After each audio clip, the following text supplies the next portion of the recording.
Kaum muslimin, hamba-hamba Allah sekalian yang kami muliakan, Dajjal ini akan memasuki seluruh kota-kota besar di dunia, kecuali Mekah dan Madinah dia tidak berhasil memasuki.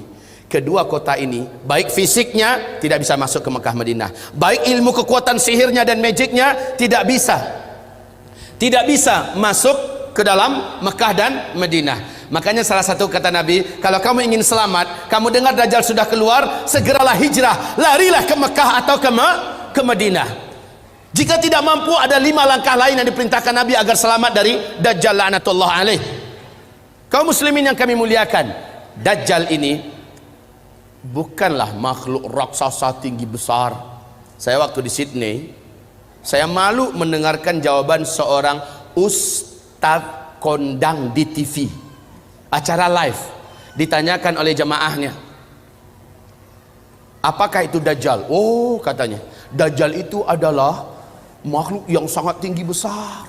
Kalau dia masukkan kakinya ke samudra laut yang paling dalam hanya semata kakinya. Waduh. Kalau dia ngomong di timur, yang di barat mampu mendengar suaranya. Kalau dia kencing di satu kota, banjir satu kota itu. Malu saya mendengar tuh jawaban, ya Allah. Waktu SD saya sudah dengarkan kayak gitu. Lah ini ustadz level nasional loh, ngomong di TV, jawabannya kayak gitu, ngawur ngaco abis. Lalu sebenarnya Dajjal ini siapa? Rasul mengatakan dia adalah anak keturunan Adam, tingginya seperti kamu dan lebih pendek sedikit, mukanya bulat, kedua bola matanya utuh ada, hanya yang sebelah kanan tertutup oleh lapisan dagingnya yang atas meleleh kemari menutupi, dan bagian tutupan ini lengket ke pipinya, dan ada bergelantungan macam jengger ayam sedikit, kayak dahak orang, maaf ya, kayak orang kumpulkan dahak banyak-banyak lalu disemburkan ke mata orang ini lalu meleleh gitu. Seperti inilah melelehnya daging di atas. Ini akibat dukhan lah, akibat dukhan. Seluruh orang-orang kafir menjadi zombie-zombie berjalan, jelek-jelek semuanya. Baik kaum muslimin, kemudian kata Rasulullah, kedua bola matanya seperti mau keluar lepas dari tempatnya. Hanya karena ini sudah ketutup, nampak tonjolan itu jelas. Sementara matanya sebelah kiri sudah hampir lepas dari tempatnya. Warnanya hijau kaca. Warna kulitnya putih kemerah-merahan, putih pucat kemerah-merahan. Bibirnya tebal, rambutnya kribo. Di sela-sela rambutnya yang kribo muncul rambut-rambut lurus seperti ijuk. Lehernya agak sedikit panjang, lebih panjang daripada kita, sedikit lebih panjang. Bahunya mereng, dadanya bidang, full daging, sekel. Rasulullah mengatakan bila ia berjalan, kamu akan melihat kedua mata kakinya saling berjauhan dan kedua jempol kakinya saling berdekatan. Udah kebayang? Seperti ini. Oh, tapi kalau ketemu orang kayak gini jangan dibilang Dajjal.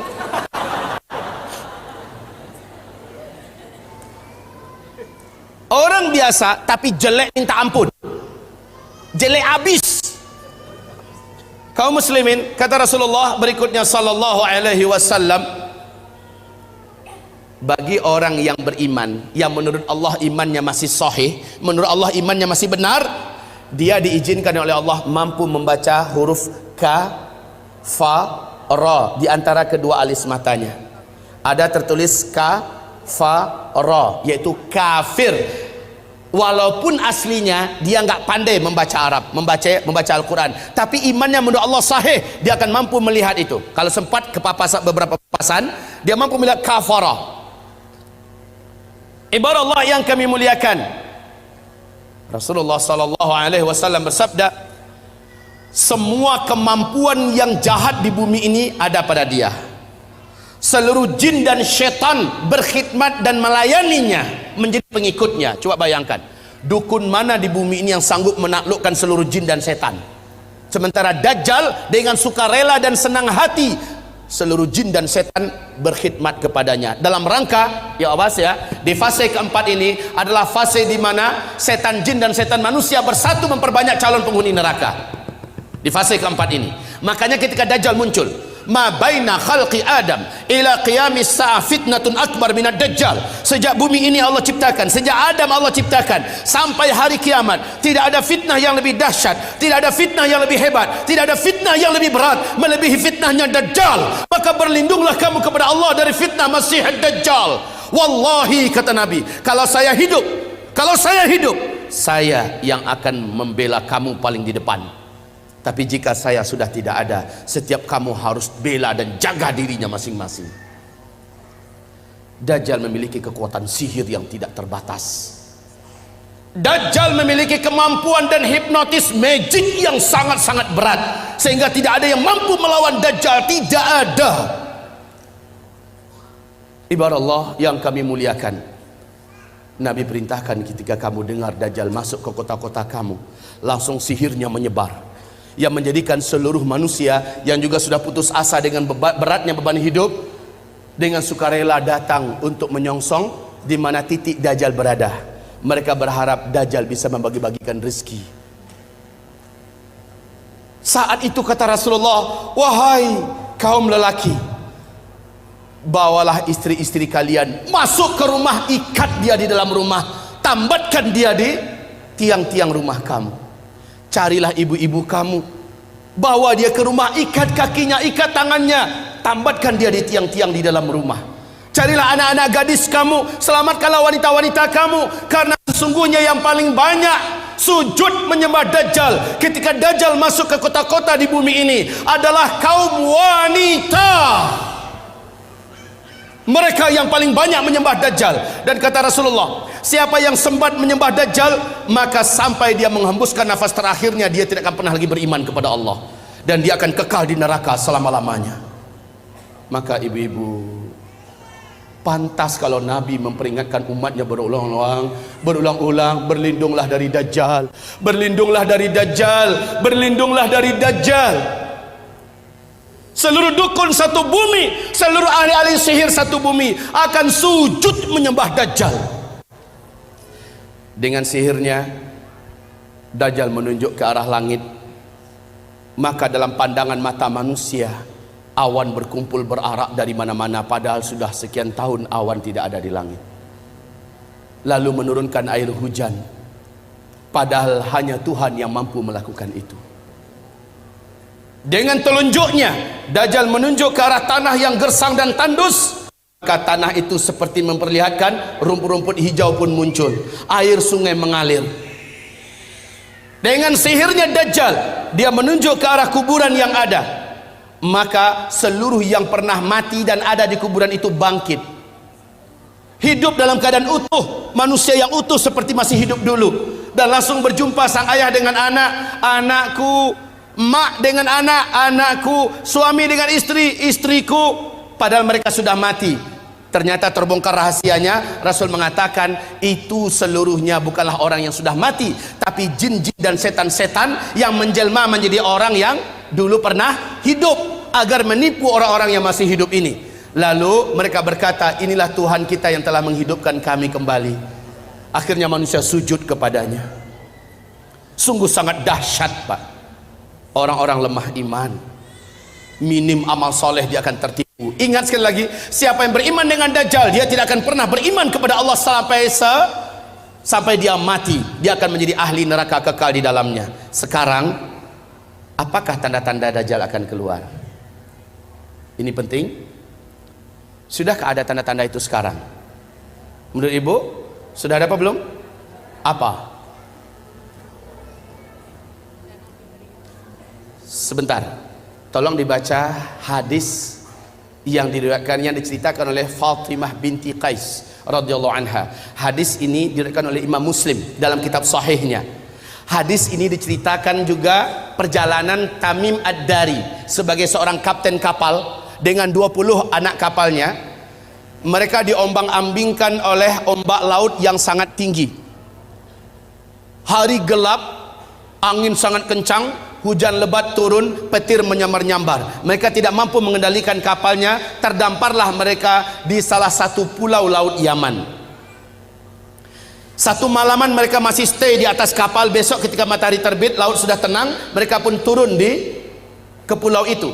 Kemudian mereka masuk ke dalam pulau, berjumpa dengan seekor binatang, yang binatang tersebut tinggi dan besar, berkaki 4, bulunya lebat hitam. Binatang tersebut dapat berbicara dengan bahasa Arab yang fasih, dan dia memperkenalkan dirinya bernama Al-Jassasah, sehingga hadis ini oleh para ulama ahli hadis disebut dengan hadis Jassasah. Binatang ini ibarat Allah yang kami muliakan memperkenalkan diri. Apa kata Tamim Ad-Dari? Kami ketakutan, kami sangka ini adalah setan wanita yang berwujud binatang ini. Kami takut mau dicelakakannya, hampir kami lari. Kami dicegat oleh binatang itu. Jangan kalian takut, saya tidak akan mencelakakan kalian. Apakah kalian datang dari Arab? Kami menjawab, iya. Sudah lama saya menanti kedatangan ada yang datang dari Arab. Sesungguhnya seorang lelaki di kuil tua sana sudah sangat lama menanti-nanti kedatangan orang yang datang dari Arab. Dia ingin mendengarkan perkembangan berita terakhir dunia sekarang. Pergilah kalian ke kuil tua itu, jawablah pertanyaan-pertanyaannya. Maka dalam keadaan takut, kata Tamim Ad-Dari, kami lari terbirit-birit meninggalkan binatang ini menuju kuil tua tersebut. Sampai di kuil tua itu, kami terbelalak, mulut menganga melihat pemandangan yang belum pernah kami melihatnya. Seorang lelaki bertubuh gempal, kedua kakinya dirantai dengan rantai yang teramat sangat berat dan besar, rantai besi. Laki-laki ini tergeletak di lantai. Rantai itu bersambung mengikat kedua tangannya. Rantai yang berat besar dari besi. Rantai tersebut menyambung mengikat membelenggu lehernya. Lalu dia berkata, kalian tidak usah takut. Apakah kalian datang dari Arab? Kami menjawab, iya. Sudah lama saya menanti kedatangan kalian. Apakah di Arab sudah muncul seorang lelaki yang ummi, mengaku-ngaku menjadi nabi penutup, namanya Ahmad? Kami menjawab, sudah. Ahmad kan salah satu nama Nabi Muhammad SAW. Sudah dekat. Jika begitu, waktunya sudah dekat. Apakah kalian beriman kepadanya? Tamim Ad-Dari menjawab, sebagian kami ada yang beriman kepadanya, sebagian lagi tidak. Sebaiknya kalian beriman, maka selamatlah kalian. Dia bertanya lagi, dijawab. Dia bertanya, dijawab. Apapun pertanyaannya dijawab. Kemudian pertanyaan yang perlu menjadi catatan kita, sebagai tanda dia ini akan keluar, ternyata dialah Dajjal. Ternyata dia adalah Dajjal. Dia bertanya tentang dua hal. Tentang pohon kurma baisan. Tamim Ad-Dari berkata, apanya ingin kalian tanyakan? Pohon kurma baisan itu hari ini masih berbuah enggak? Tamim Ad-Dari menjawab, sekarang masih, buahnya lebat. Lihat saja, sebentar lagi buahnya akan habis. Dan tak lama setelah itu, saya pun lepas. Dia bertanya tentang Danau Tiberias. Dia bertanya tentang Danau Tiberias. Kemudian dijawab, mana? Dia bertanya tentang Danau Tiberias. Di manakah Danau Tiberias itu? Tahu? Lihat ini yang ada di lembaran yang ada di bawah. Danau Tiberias ini sambil satu Biopon utara Pak, tepat. Brosur Danau Tiberias dan kotak itu bisa ditanda ulang supaya ada lebih banyak tahu tentang Tiberias. Yang awal silakan Danau Tiberias, yang bagian panitia brosur Danau Tiberias silakan dibagi empat.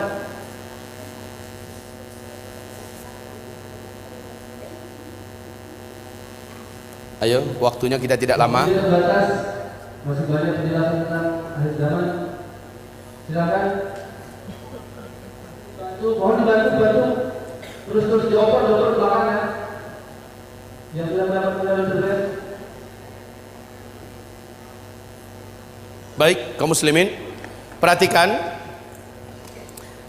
tentang Danau Tiberias. Jadi ada dua pertanyaan si Dajjal ini tentang kebun kurma Baisan. Yang kedua tentang Danau Tiberias. Laki-laki ini berkata, apabila buah kurma di kebun kurma Baisan sudah tidak berbuah, awas, saat itu saya sudah saatnya untuk lepas. Ibu tahu nggak, Bu, di mana kebun kurma Baisan itu? Ibu tahu tidak? Bilang cepat enggak. Pura-pura mikir lagi. Bilang enggak selesai. Ya, Pak? Kebun kurma Baisan letaknya di negeri Syam. Kalau sekarang ini perbatasan antara Yordania dengan Palestina. Ketahuilah oleh Bapak Ibu semuanya dan bacalah la haula wala quwata illa billah. Bacalah inna lillahi wa inna ilaihi raji'un.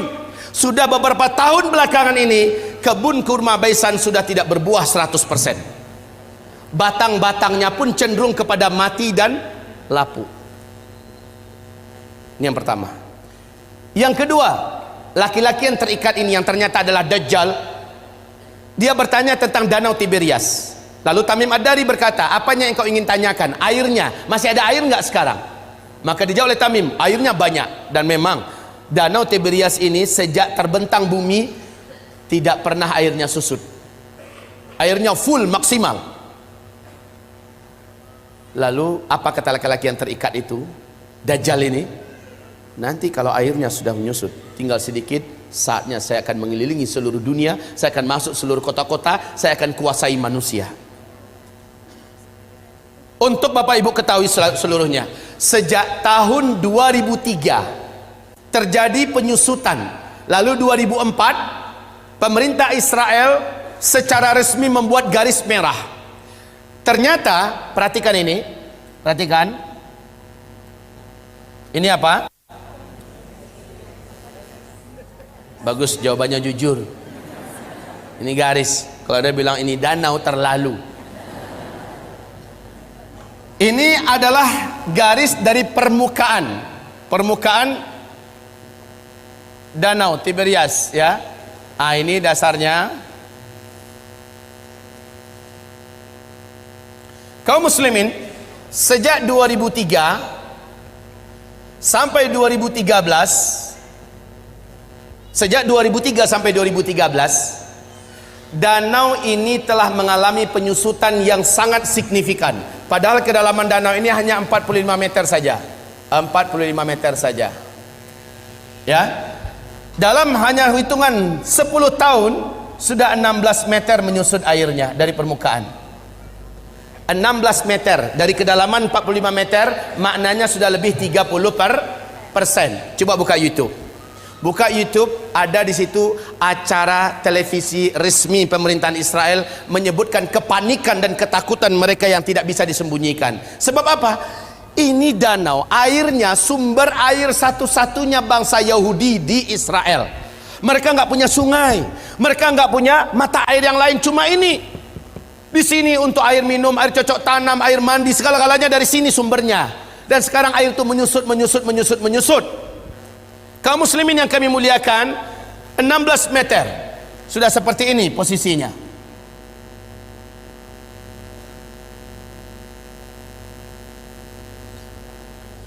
Tahun 2015 akhir 2015, bahagian yang paling menonjol dari danau ini sudah muncul seperti pulau-pulau kecil. Kelihatan seperti pulau-pulau kecil di atas permukaan danau.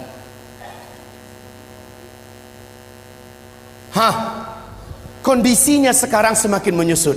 Awas, inilah yang menjadikan Syekh Abdullah bin Abdul Aziz bin Baz, mufti dan ulama besar Arab Saudi, sampai menangis ketika diberitakan kabar tentang perkembangan Danau Tiberias. Lalu apa kata beliau? Hadza zamanu khurujid dajjal. Inilah dia zaman kita, zaman saya, zaman tuan-tuan dan puan-puan semua, zaman bapak ibu dan zaman anak-anak kita masih hidup. Makhluk terlaknat ini akan keluar, Dajjal. La haula wala quwata illa billahil aliyil azim. penyusutan air ini sangat signifikan. Kecemasan dan ketakutan tidak dapat disembunyikan. Lihat gambarnya. Lihat ini. Dulu airnya masih tinggi. Gambar ini diambil dan kita cetak tahun 2013 ya. Tahun 2013 yang ini. Kondisi sekarang udah beda lagi. Baik kaum muslimin, yang belum kebagian tolong dibagi. Kalau enggak nanti minta ambil di luar. Ini kami benarkan untuk dicetak banyak. Silakan cetak banyak-banyak agar umat tahu. Ini dilihat dan hadisnya sangat jelas, fakta yang tidak dapat disembunyikan, nggak bisa ditutup-tutupi tentang saat dekatnya keluarnya Dajjal. Bapak Ibu, nanti itu ada kotak yang berjalan dari Yamimah, jadikan sajalah sebagai infak Bapak buat memperbanyak ini kembali dan juga membantu operasional dakwahnya Yamimah. Baik kaum muslimin yang kami muliakan, kita lanjutkan. Lihat kondisi-kondisi yang ada di situ. Ini tahun 2013, 2015 sudah semakin menyusut. Sudah semakin susut airnya. Sekarang negara-negara besar dunia sudah membuat simbol-simbol penyambutan kedatangan Dajjal. Seluruh negara-negara besar di dunia termasuk Arab Saudi. Lihat Arab Saudi di Madinah, luar kota Madinah, sudah membangun istana kerajaan di satu bukit di luar kota Madinah. Ada yang tahu? Ada yang pergi umrah, pergi haji? Lihat di sana. Dan kata Rasulullah, Dajjal nanti akan naik ketika dia tidak berhasil masuk Mekah, nggak berhasil masuk Madinah, dia naik ke atas salah satu bukit yang disebut dengan Bukit Khabisha atau Bukit Ba'guk, Bukit Garam. Para ulama sekarang dan orang-orang kota Madinah menyebutnya dengan Bukit Dajjal. Ternyata ketika Dajjal naik ke atas, dia menunjuk ke arah Masjid Nabawi. Dia berkata, itu adalah istana putihnya si Ahmad. Itu adalah istana putihnya si Ahmad. Ini hadis Rasulullah. Dajjal naik ke atas bukit itu dan menunjuk ke Masjid Nabawi dan berkata, itulah istana putihnya si Ahmad. Dalam keadaan geram, dia hantarkan kakinya 3 kali di atas bukit itu. Maka satu kota Madinah gempa. Akhirnya seluruh orang munafik keluar, orang-orang musyrik keluar dari Madinah dan bergabung dengan Dajjal. Itulah hari bersihnya Madinah dari kaum munafikin dan musyrikin. Kaum muslimin, istana putihnya Muhammad. Ketika Nabi melafazkan hadis itu, Masjid Nabawi macam apa bentuknya? Lantainya aja masih dari pasir. Tiang-tiangnya masih dari pohon kurma. Belum dikasih dinding. Lotengnya saja, atapnya saja masih dari pelepah kurma. Tapi ketika Dajjal mengatakan itulah istana putihnya si Ahmad, maka lihat keadaan istana putih itu enggak dengan Masjid Nabawi sekarang. Seolah-olah gambaran yang diceritakan oleh Rasulullah tentang ucapan Dajjal terjadinya di masa kita. Ya Allah ya Rabb. Baik kaum muslimin, selanjutnya Rasul bersabda, lihat nanti di kitab kita, tentang hanya seorang bocah remaja lelaki yang Dajjal tak kuasai. Dajjal tak mampu menaklukkannya. Kalau dia ketemu sama orang, ini orang pasti takluk. Sihirnya pasti merubah orang ini. Kemampuan magicnya akan menjadikan orang ini tersilap. Lalu hipnotisnya bisa merubah orang ini. Cuma remaja lelaki ini nggak bisa. Rasul berkata, saat dia lihat remaja itu tetap berdiri tegar di atas kedua kakinya dan dadanya membusung, dia tidak mau sujud kepada Dajjal. Dajjal mendatanginya. Kenapa kamu tidak sujud kepada saya? Seluruh manusia menuhankan saya dan mereka mengakui saya adalah Tuhan. Sujud kamu. Tidak, kata remaja itu. Engkau adalah makhluk Allah. Kening ini hanya sujud untuk Allah sang Khaliq. Kami tidak akan pernah mau sujud kepada engkau. Maka Dajjal marah, kata Rasulullah. Dia jambak rambut remaja ini, kemudian tangan kanannya memegang gergaji, dibelah duanya kepala ini. Dalam keadaan hidup-hidup dibelah duanya. Seremaja sakarat, terbelahlah kepalanya, meninggal dunia dalam keadaan bertauhid. Terbelah sampai ke lehernya dan ke dadanya, dia pun terjatuh, darah bersimbah di lantai. Dia menjadi mayat. Dajjal mengelilingi 1 kali putaran sambil membaca mantra-mantra khusus. Setelah itu Dajjal menunjuk ke arah mayat remaja laki-laki ini. Qum, bangkitlah kamu, hiduplah kamu. Kalau selama ini Dajjal hanya dengan permainan sihirnya Tapi kali ini memang betul-betul Allah izinkan Dajjal bisa menghidupkannya kembali. Dan Allah izinkan tubuh yang tadi terbelah kembali bertaut. Bukan ilmu rawa rontek ya. Kembali bertaut, bersatu, dan kepalanya juga. Kemudian remaja ini bangkit. Bangkit, darah yang tadi di lantai masih bergenang. Tubuh yang tadi berlumuran darah masih saja basah dengan lumuran darah. Tapi remaja ini sudah utuh dan dia berdiri seperti awal. Dajjal bertepuk dada dengan sangat bangga memperlihatkan kepada pengikutnya, kalian lihat semua, saya sudah matikan dia dan saya sudah hidupkan di depan mata kalian semua. Makin mantap iman mereka. Sementara si remaja ini lain lagi. Loh, ente kenapa masih belum sujud pada saya? Saya sudah buktikan pada ente, saya adalah Tuhan ente. Sujud, kata Dajjal. Sorry Jal, justru dengan yang kamu lakukan pada saya sekarang makin memantapkan iman saya. Kamu asli Dajjal. Saya baca hadis Rasulullah, Dajjal akan membunuh seorang lelaki yang tidak mau, seorang remaja lelaki yang tidak mau tunduk kepadanya, kemudian menghidupkannya kembali. Tapi ada lanjutan dari hadis Nabi, ente tak akan mampu lagi membunuh saya kali kedua.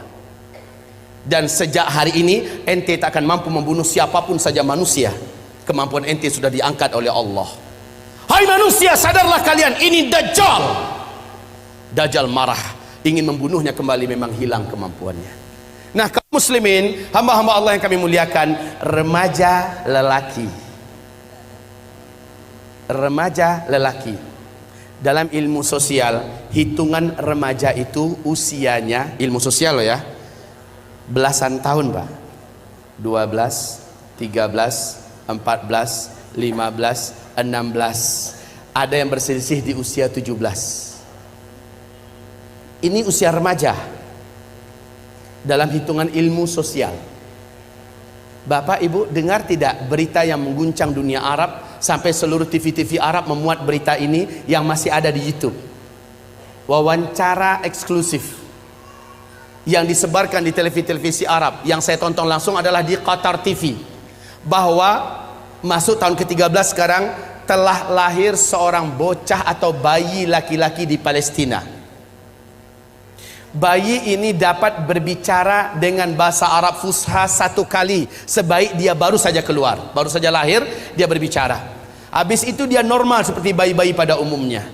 Apa kata bayi laki-laki ini? Berbicara dengan bahasa Arab yang fasih. Dia berkata, tolong terjemahkan kalau ada yang tahu. Ana rajulun sayaqtuluni Dajjal wala yaqtulu ba'di ahadan abada au kama qala. Ada yang bisa menerjemahkan? Hah? Bilang saja enggak ya. Oke, sama-sama kita terjemahkan.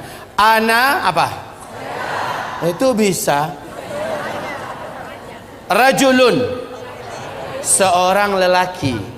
Sayaqtuluni Dajjal, yang nanti akan dibunuh oleh Dajjal. Wala yaqtulu ba'di ahadan abada. Setelah saya, Dajjal tak sanggup membunuh siapapun saja lagi selama-lamanya.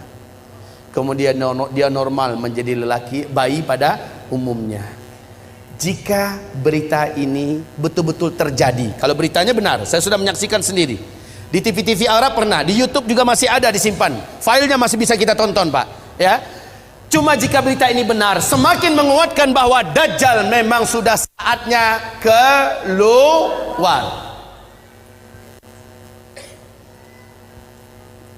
Yang sangat menakjubkan, Dajjal nanti akan keluar, kata Rasulullah SAW, di tengah-tengah kaum Yahudi Asbahan. Asbahan ini di mana?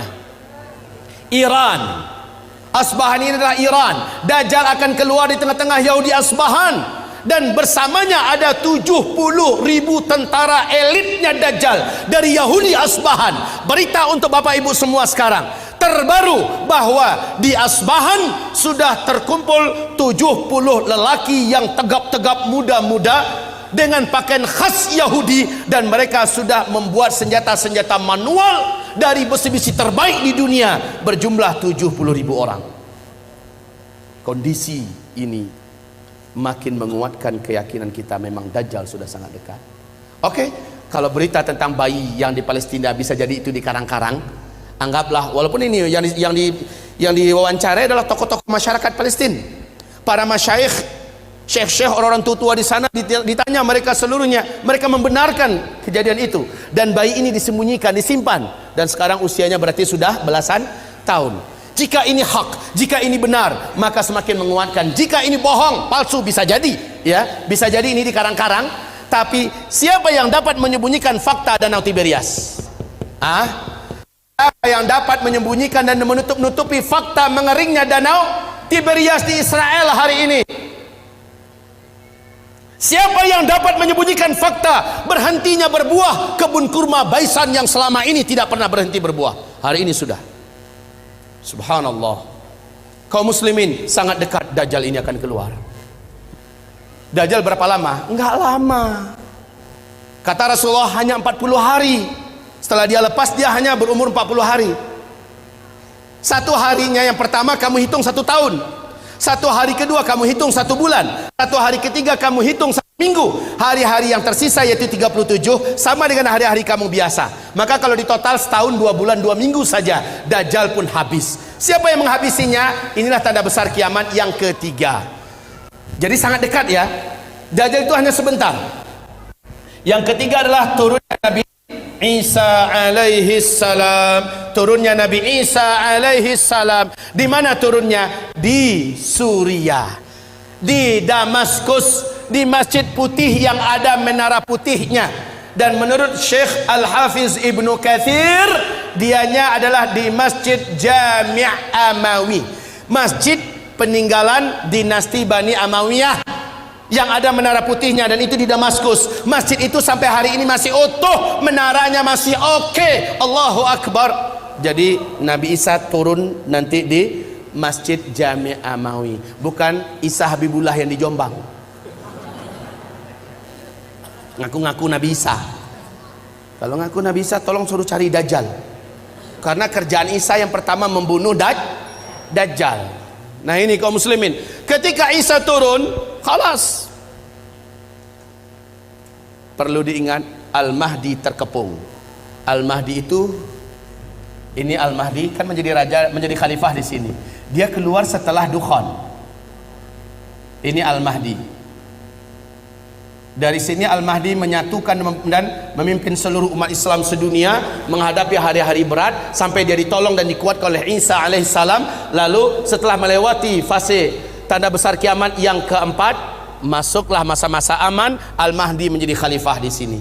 Jadi kaum muslimin yang kami muliakan, Al-Mahdi sedang dikepung oleh Dajjal. Dajjal sudah selesai menaklukkan seluruh dunia. Dajjal sudah selesai memurtadkan banyak manusia. Dajjal ibadah Allah yang kami mengepung Al-Mahdi. Al-Mahdi sudah berhari-hari dengan orang-orang beriman terkepung. Dajjal dengan bala tentaranya di luar dah siap untuk mencincang Al-Mahdi dan orang-orang beriman yang ada bersama Al-Mahdi. Isa turun di waktu subuh.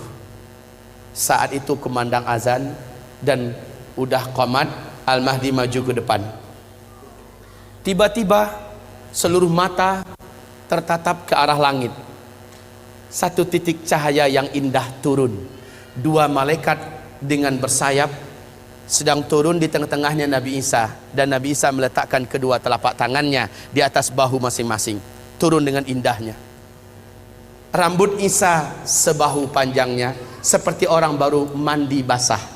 Menetes-netes kelihatan, wajahnya sangat rupawan dan sangat membuat orang jatuh cinta. Isa sangat indah. Turun. Ketika Isa turun, 2 malaikat kembali naik. Al-Mahdi langsung mundur mempersilahkan Nabi Isa untuk menjadi imam sholat subuh. Isa menolak, tidak. Iqamat tadi untuk engkau. Sekarang adalah masanya engkau memimpin. Saya hanya pendamping engkau. Majulah, imamlah. Al-Mahdi pun menjadi imam. Selepas sholat subuh, mereka berzikir. Saat matahari terbit, gerbang masjid dihancurkan oleh Dajjal. Dajjal dengan penuh sombong dan angkuh dengan bala tentaranya yang elit sudah siap untuk menghabisi orang beriman yang ada di dalam. Tapi sayang, yang paling ditakutkan oleh Dajjal sudah turun. Nabi Isa berdiri, langsung berhadap-hadapan 2 tokoh legendaris akhir zaman ini. Isa melihat Dajjal, Dajjal melihat kepada Isa, melulung Dajjal di tempat. melulung kesakitan seperti orang sakaratul maut. Sebab apa? Ada kekuatan yang diberikan oleh Allah kepada Isa yang menyebabkan Dajjal tidak mampu bertahan. Dajjal meleleh, kata Rasulullah, seperti melelehnya garam yang dimasukkan ke dalam air yang panas. Wallahi, kata Rasulullah, kalau Dajjal bertahan di tempat berdirinya, pasti dia sudah akan menjadi cairan di lantai. Tapi Dajjal langsung lari dengan kekuatan yang dimilikinya, langsung menghilang. Tapi qadarullah, Isa Allah berikan kemampuan di atas Dajjal.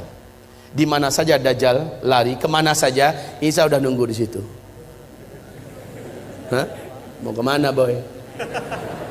Lari kemana saja udah ditunggu oleh Nabi Isa. Terakhir di pintu Lud, Dajjal dibunuh oleh Isa. Pintu Lud ini di Palestina, ya, di Palestina. Saat Dajjal muncul di pintu Lud di Palestina, saat itulah Isa menghunjamkan tombak yang ada di tangannya. Jeritan kematian Dajjal terdengar di seantero bumi. Setelah itu darah Dajjal dinampakkan kepada Al-Mahdi dan orang beriman serta orang Yahudi melihat Isa mengangkat tombak itu tinggi-tinggi. Dajjal sudah mampus. Orang beriman bertakbir, Allahu Akbar, Allahu Akbar. Orang Yahudi yang ada lepaskan senjata-senjata mereka. Seluruhnya udah senjata manual ya. Ingat, saat kejadian Dukhon sampai ke sini sudah manusia udah nggak ada teknologi. Orang udah kembali kepada zaman manual. Baik kaum muslimin yang kami muliakan, akhirnya Yahudi lari kemana-mana, sembunyi menyelamatkan nyawa di mana-mana. Alam ketika itu sudah Allah izinkan berbicara. Lobang tempat Yahudi bersembunyi berbicara, hai muslim, sini ada Yahudi sembunyi di dalam lobang saya nih, sini tangkap dia, uktulhu, bunuh dia. Kalau kata orang Curug Bengkulu, konoh. Kalau kata orang Minang, dabiahnya. Habisin. Sembunyi di balik tembok, tembok bicara, beritahu di mana orang Yahudi. Sembunyi di balik pohon, pohon bicara, ya muslim ta'al hadza yahudiyun warai ta'ala faqtulhu, bunuh dia. Illal gharqad, kecuali pohon gharqad, fa innaha syajarul yahud, sesungguhnya gharqad adalah pohonnya Yahudi. Hanya pohon gharqad yang diam. Ternyata lebih 12 tahun yang lalu, hampir masuk tahun ke-13 sekarang, Rabi Yahudi telah mewajibkan Perdana Menteri yang menjabat Perdana Menteri di Israel wajib menanam pohon gharqad. 2 juta batang pohon star dimulai ditanam di Israel. Hari ini pohon-pohon gharqad sudah setinggi 16 meter, 14 meter. Masya Allah, udah siap untuk melindungi orang ya Yahudi. Lah masalahnya hadisnya kan udah bocor duluan. Orang beriman kan dah tahu kemana Yahudi sembunyi terakhir, ya kan? Mereka tinggal bawa senjata ke kebun pohon gharqad. Lihat, ada kutu satu sembunyi. Ceklekek, mati. Kemana-mana sembunyi Yahudi, pap, pap, habis Yahudi, habis. Isa langsung mengumumkan salib adalah batil. Maka orang-orang Nasrani berbondong-bondong masuk Islam. Terjadilah tanda besar kiamat yang keempat. Langsung lepasnya bangsa paling kejam, paling buas, paling brutal, paling jahat tak terkalahkan, dan jumlah mereka menyelimuti seluruh permukaan bumi, Ya'juj dan Ma'juj. Jumlah mereka kata Rasulullah dalam 1000 manusia. Apa? Aduh, mau lepas jantung saya. 10 menit lagi. Disambung part yang kedua atau waktunya kapan? Ini waktunya 30 menit lagi. Ini memang benar Bapak Ibu, ini baru setengah sesi baru setengah, ya. Nggak terasa udah hampir 2 jam kan? Tapi kalau ada punya helikopter boleh antar kita berdebat. Baik Bapak Ibu yang kami muliakan, kita lanjutkan. Kita nikmati yang 10 menit ini. Gimana Pak? Tinggal waktunya 10 menit, mungkin sambil tanya jawab langsung saja atau proses. Nggak usah. Ya. Bu, jangan marah ke saya Bu. Di Bandung ini pesawat satu-satunya hanya jam 12:55 ke Padang. Ya. Masih lama. Iya. Pas jam 12 saja lah saya pulang ya. Ya. Habis itu kata Ustaz Rijal, pakai helikopter antarin saya pulang. Baik. Kita teruskan. Baik hamba-hamba Allah, ini menandakan akan ada pertemuan kedua. Ini menandakan akan ada pertemuan kedua, insyaallah. Mari kita lanjutkan. Sebentar, kita nikmati yang 10 menit nih. Ayo fokus, kembali fokus.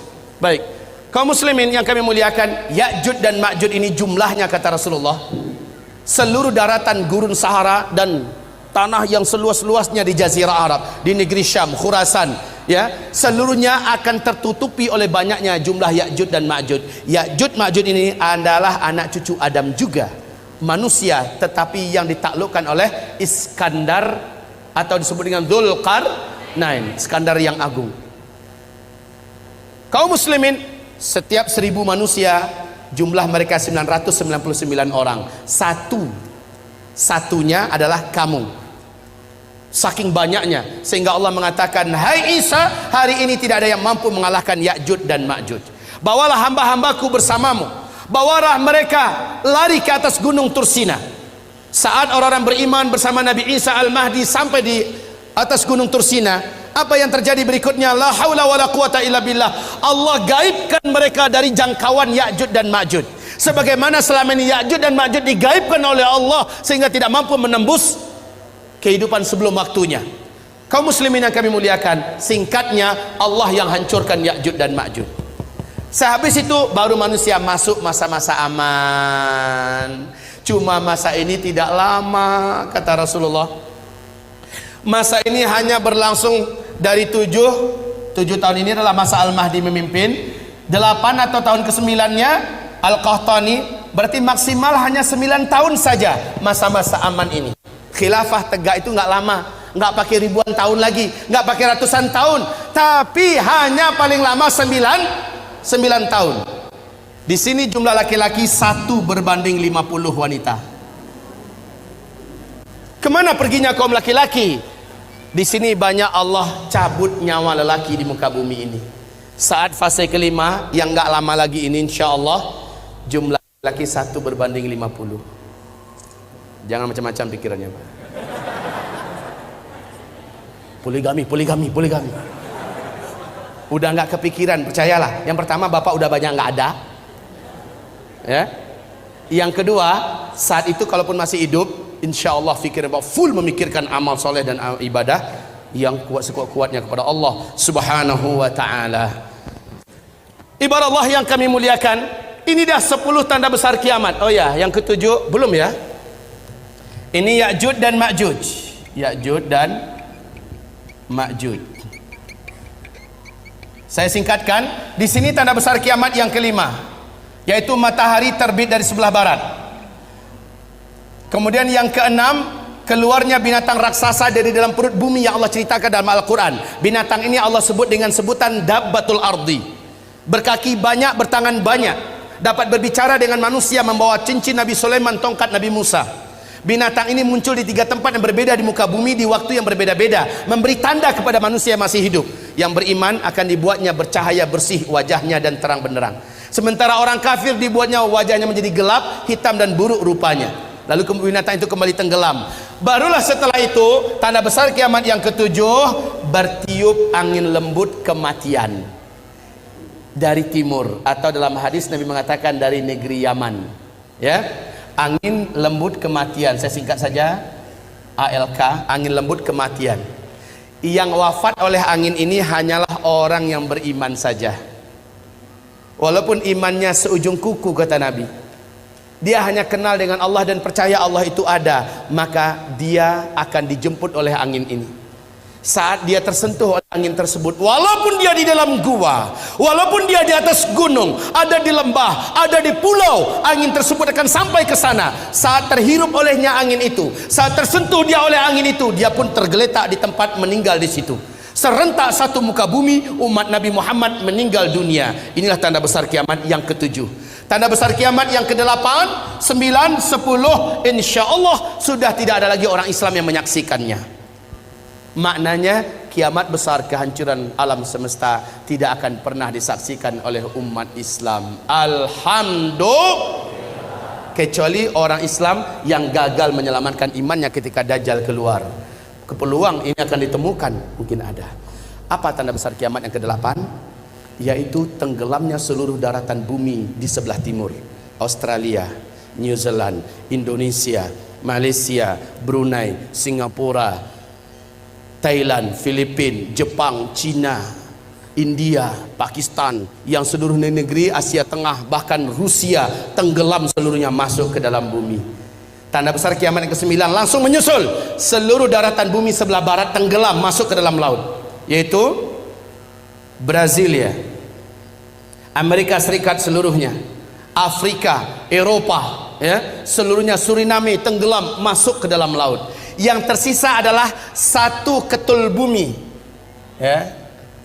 Yang tersisa adalah satu daratan bumi yang ada di Timur Tengah. Nah, inilah dia, Jazirah Arab dengan Syam. Hanya ini yang tersisa. Jazirah Arab ini adalah Yaman. Ini adalah Yaman, daratan paling bawahnya. Kata Rasulullah, tanda besar kiamat yang ke-10 adalah dari daratan negeri Yaman, dari dalam perut buminya muncul api yang teramat sangat besar dan kuat, panas setinggi-tinggi gunung, dan paling rendah itu setinggi bukit. Api ini muncul yang menyebabkan orang-orang yang masih hidup di daerah ini kepanasan, dan seolah api ini akan mengejar mereka. Mereka lari sekencang-kencangnya menuju ke Syam. Saat seluruh manusia sudah bersatu dan berkumpul seluruhnya di negeri Syam, barulah malaikat Israfil meniup sangkakala yang pertama. Kiamat besar dimulai. Untuk pemberitahuan kepada Bapak Ibu, buka YouTube, lihat di Yaman hari ini sudah ada satu fenomena alam yang menakjubkan dan menakutkan. Sudah ada satu kawasan area yang panas seperti di Sidori, seperti lumpur Sidoarjo. Panas, tapi bukan lumpur yang keluar. Saat didekati oleh para pakar dan ahli bumi, ditemukan banyak lubang-lubang dan rekahan tanah. Dilihat dari dekat, ternyata di dalam lubang itu ditemukan gelombang tekanan api yang lahap-melahap antar sesuatu dengan yang lain. Sudah mulai Allah lakukan start pemanasan. Isyarat bagi manusia udah dekat loh. Tanda ke-10 kiamat, tanda besar kiamat yang ke-10, sudah Allah nampakkan isyaratnya sekarang. Memang belum keluar apinya, tetapi sudah ditemukan sumber energi api itu, yang sampai hari ini belum dapat diputuskan berapa kekuatan daripada energi api yang ada dalam perut bumi di negeri Yaman, yang hari ini sudah mulai ditemukan. Kaum muslimin, sudah sangat dekat. Apabila ini saya sampaikan, karena waktunya sudah habis, apabila ini saya sampaikan, masih ada setengah lagi ya, masih ada setengah lagi. Dan ini yang terpenting, ini sengaja saya kosongkan, padahal disinilah uraian yang paling strategis. Inilah yang paling inti. Saya berharap jika umur kita tidak panjang, ini ada kaset di luar, bisa dilihat. Kemudian jika tidak ada, di YouTube, tulis saja nama saya Zulkifli Muhammad Ali. Tapi ya, sengatan dan energi yang mengalir ketika mendengar langsung macam ini beda dengan nonton YouTube. Setidaknya saya bersyukur pada Allah, sudah banyak yang Allah turunkan hidayah ke hatinya selepas mendengarkan ini.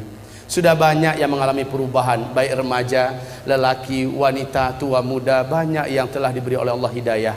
Kaum muslimin, saya menyampaikan ini bukan untuk membuat semangat hidup Bapak Ibu jadi kendor, pulang-pulang udah kayak gini bahunya. Bukan, saya ingin setelah mendengarkan ini bersikaplah seperti para sahabat. Sahabat setelah mendengarkan uraian akhir zaman dari Rasulullah, mereka bersikap sangat menakjubkan. Kalau begitu, waktu sudah tidak lama lagi tersedia. Umur saya yang ada juga sudah tidak lama lagi ada. Maka dengan waktu yang masih hidup ini, keadaan yang masih aman ini, saya akan pastikan saya harus banyak amalnya. Harus berat timbangan amal soleh saya di akhirat. Apalagi Bapak Ibu yang akan menghadapi huru hara yang teramat sangat berat. Orang yang beriman yang amal solehnya banyak loh yang akan selamat ketika Dajjal keluar. Hanya orang beriman yang amal solehnya yang kuat yang akan diselamatkan oleh Allah. Ketika dukhon terjadi, hanya orang beriman yang beramal soleh lah yang diselamatkan oleh Allah Subhanahu Wa Taala. Banyak petaka-petaka menjelang ini yang belum saya uraikan sekarang. Hanya orang beriman yang beramal soleh. Wahai tuan-tuan yang mulia, wahai Bapak Ibu sekalian yang saya cintai, mendengarkan uraian ini bertekadlah saya harus berubah.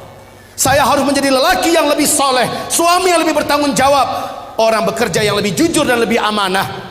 Jangan sampai mendengarkan pengajian ini langsung buat resign, surat pengunduran diri, mengingat, menimbang dan memutuskan. Jangan, justru dirubah. Semua yang di hidup, yang dijalani dalam hidup ini teruskan, tapi mindsetnya dirubah. Hayya 'alas shalah. Dimanapun berada, jika Allah memanggil, kecilkan semua yang lain. menujulah ke masjid berjamaah salat 5 waktu. Al-Quran, akrabkan diri, bacalah Al-Quran. Kalau ketika Al-Qurannya ada, kalau tidak yang hafal di mulut, sering-seringkan membacanya. Hafalkan dari sekarang surat Al-Kahfi 10 ayat pertama atau 10 ayat terakhir, karena ayat ini menjadikan kita tidak mampu ditembus oleh Dajjal, baik sihirnya, kekuatannya, dan bahkan kita tidak akan nampak oleh Dajjal kalau kita membaca surah Al-Kahfi. Sebab Allah melindungi pemuda-pemuda Kahfi dari incaran dan kejaran penguasa zalim. Allah lindungi mereka, makanya dijadikan surah Al-Kahfi surat yang harus dihafal. Baik, dan seterusnya dan seterusnya. Insya Allah kita bertemu kembali. Semoga sahabat Yamimah bekerjasama dengan pengurusi DKM Masjid Istiqomah ini agar pertemuan kedua nanti bisa dilanjutkan. Bertekad hadir ya Bu ya. Bertekad hadir Pak. Apapun kegiatannya pastikan saya harus datang kembali, karena sesi kedua adalah ini yang paling menentukan. Inilah uraian sejati. Kalau tadi adalah pengantar, tetapi itu pun sudah bisa menggigit Bapak Ibu. Baik, demikian saja. Mohon maaf, saya minta maaf tidak bisa berumah tamah dengan Bapak Ibu saat sekarang ini. Ke depan jangan lagi jadwalnya di mana saya akan pulang hari itu ya. Baik, insya Allah saya siap. Umpamanya ke depan itu besok 2 hari 3 hari baru saya pulang, jadi bisa berlama-lama kita. Demikianlah dari saya. Nastaghfiruka ya Allah wa natubu ilaik. Buku ini senantiasa saya bawa kemanapun saya ceramah. Zikir akhir zaman, di dalamnya memuat dalil-dalil tentang kejadian-kejadian ini, baik dari ayat, dari hadis-hadis Nabi, dan yang paling penting dari kitab Zikir Akhir Zaman. Di dalam kitab ini memuat semua perlindungan-perlindungan yang diperintahkan Nabi. Ketika terjadi dukhon, kamu amalkan ini dan segera baca ini. Ketika keluar Dajjal, kan tadi ada 6 cara selamat dari Dajjal, ada di kitab kita Zikir Akhir Zaman. Sementara ensiklopedi akhir zaman khusus kitab ilmiah terlengkap, tetapi di dalamnya tidak ada tentang amalan-amalan perlindungan akhir zaman. Beda dengan di kitab Zikir Akhir Zaman. Sebagai rekomendasi saya buat umat, karena banyak Ustadz, bagaimana cara mendapatkan kitab ini, bagaimana cara mendapatkan, banyak pertanyaan begitu. Nah, mumpung ada, tolong didapatkan dan dibaca. Pertemuan berikutnya jadi enak insyaallah ta'ala.